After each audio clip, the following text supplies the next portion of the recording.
guys, welcome to the vlog. Today we're doing a couple of quick things on this vlog just around the car. We're installing a new microphone on the Bluetooth system, which I'm going to do after work. But right now I'm re-flashing, putting a new tune on the car. I was able to do a couple of logs over the past few days. Logs as in logging how the car's going. Sent that away to Ray, my tuner. He sent me back another tune, and so we're uploading that. We're going to try it out on the way to work.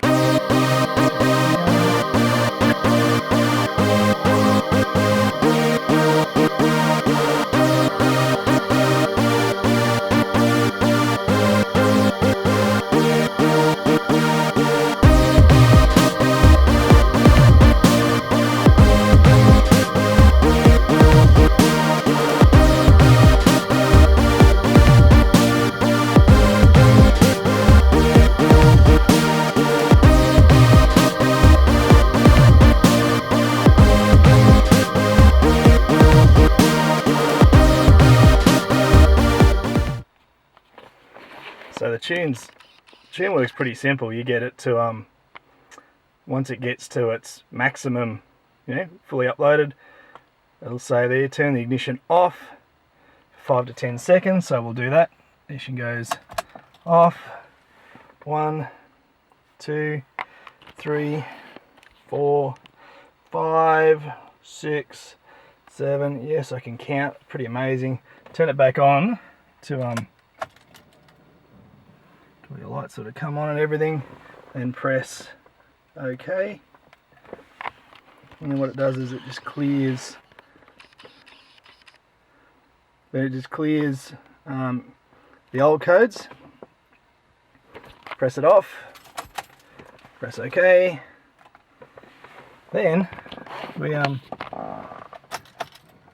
start the car.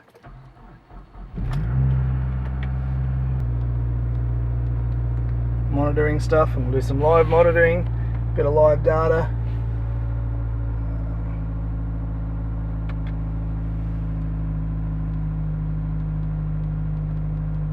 Usually I check the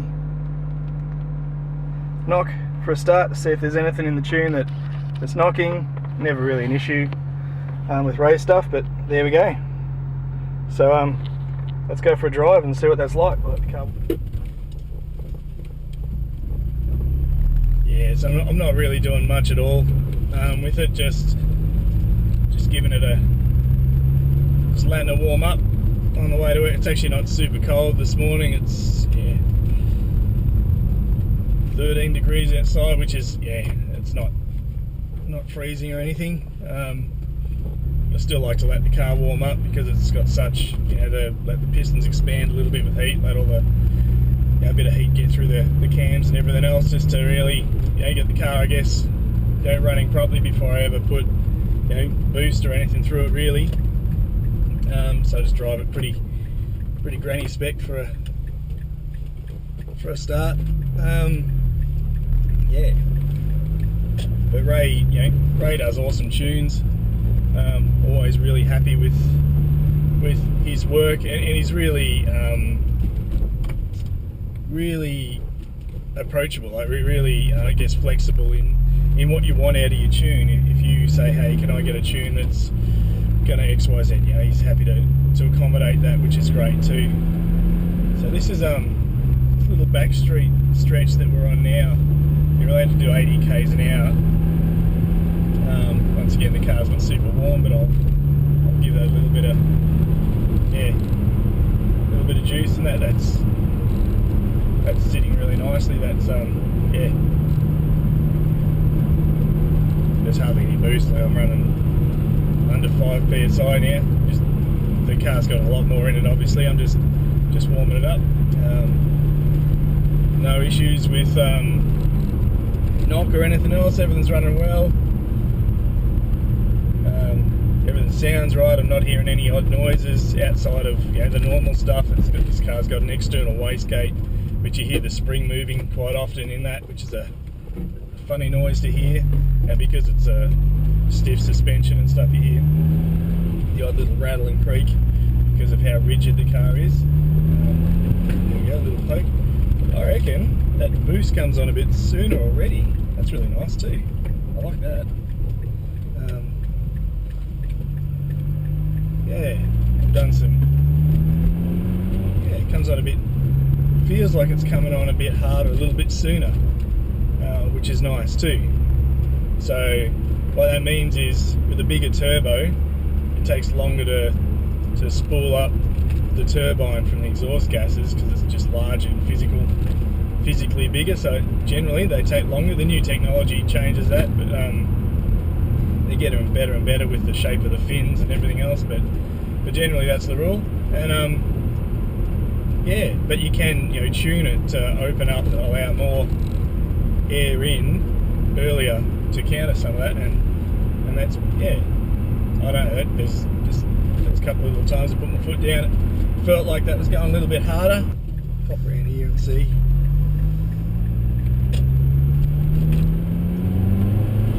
Yeah, it comes on a lot quicker, I reckon. That's really nice. Cool. That's really nice. More aggressive when that turbo comes on. So what generally with your stock tune with a little turbo, your boost comes on earlier, and it just sort of, it's an exponential gain of power. So it starts fairly small, and then as you get more quicker, it gets bigger. And the idea being that it's more yeah, you feel the boost come on and it pushes you back and everything, but it's more sustainable, more controllable. It's a smoother ride, which is mostly what they're wanting for, with a stock tune and a stock engine. And they want a really smoothy ride with punchy power. But smoothness is the goal, where once you start tuning in bigger turbos, I mean, there's more power, but you've got to get that down somewhere, so it becomes a bit more go-y as that power gets laid down.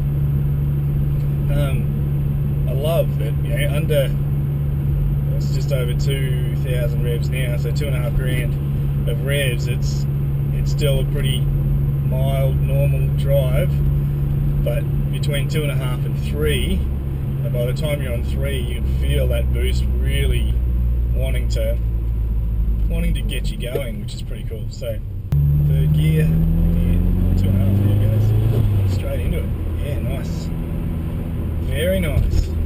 Yeah, cool. So the other thing we're going to do in this vlog later on is going to fix up our hands-free system.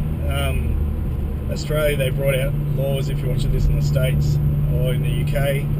I know people watch this all over the world, but in Australia they brought out laws where you're not allowed to have mobile phones in cars and stuff. And it's funny, some people, the minority ruin it for everyone.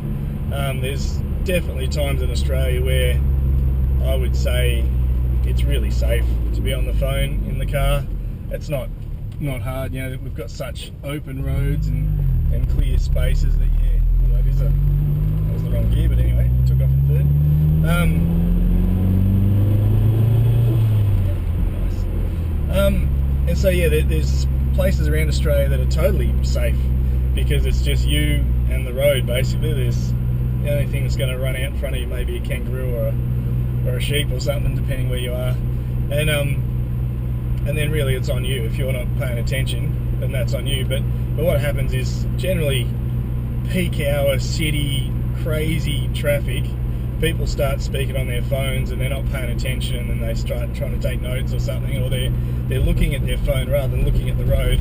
And of course accidents happen, and it's all because they weren't managing themselves properly, and so the result of that is that yeah, we're not allowed to have our phones operating in the car in a way that we can touch it. So we have to have, if you want to use your phone in the car while you're driving, you have to have hands-free by the law.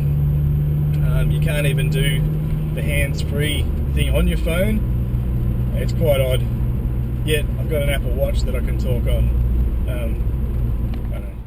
So here we are, back home. All I've done is taken out the center console stuff, which was under the gear knob.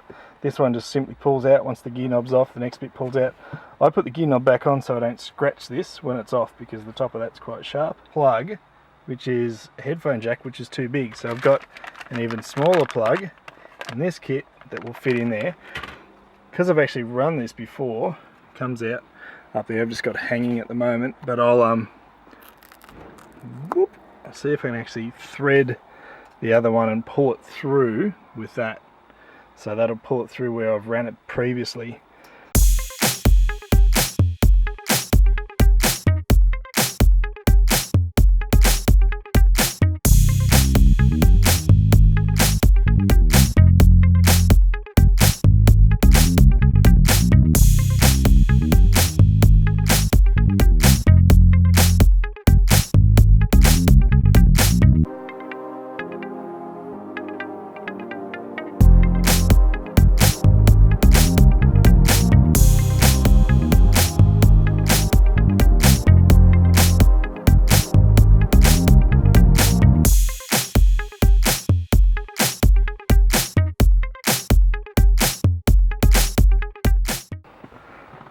Alrighty, microphone done.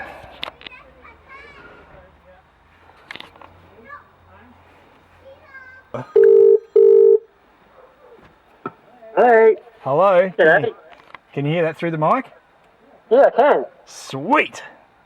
That's good. It works. It works. Yay! Woo!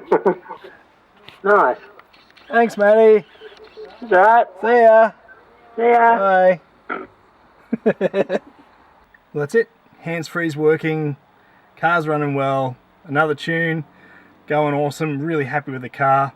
We'll see you next time on Tim's Garage, which is really exciting because we're actually doing another car video.